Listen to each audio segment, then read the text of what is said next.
Sir, नगरपालिकेचं निवडणुकीचं काल मतदान झालं आणि स्ट्रॉंग रूममध्ये EVM मशीन ठेवण्यात आलेलं आहे. तर 21 डिसेंबरपर्यंत आपल्याला ते सांभाळायचं आहे. सुरक्षा यंत्रणा कशी आहे त्या ठिकाणी? नमस्कार. स्ट्रॉंग रूममध्ये आपल्याकडे सर्व मशीन स्ट्रॉंग रूममध्ये ठेवण्यात आलेले आहेत. तिथे CCTVची व्यवस्था करण्यात आलेली आहे. बाहेरचं जे प्रिमायसेस आहे स्ट्रॉंग रूमच्या बाहेरचं ते पूर्णपणे CCTVने सुरक्षित आहे. त्याचबरोबर तिथं दुहेरी अशी बॅरिकेटिंग असणार आहे.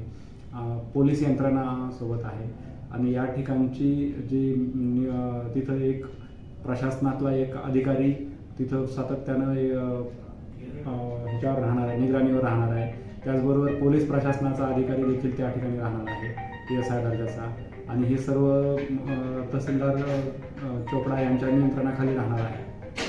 सर, जे राजकीय पक्षाचे जे पदाधिकारी किंवा उमेदवार हे जर त्यांना काही संशय असेल तर त्या या स्ट्रॉंग रूमच्या बाहेर येऊ शकता, राहू शकता? हो, स्ट्रॉंग रूमच्या बाहेर आपण त्यांच्यासाठी प्रतिनिधी किंवा उमेदवार स्वतः येऊन पाहणी करू शकतील, दिवसभर थांबू शकतील, अशा पद्धतीनं व्यवस्था केलेली आहे.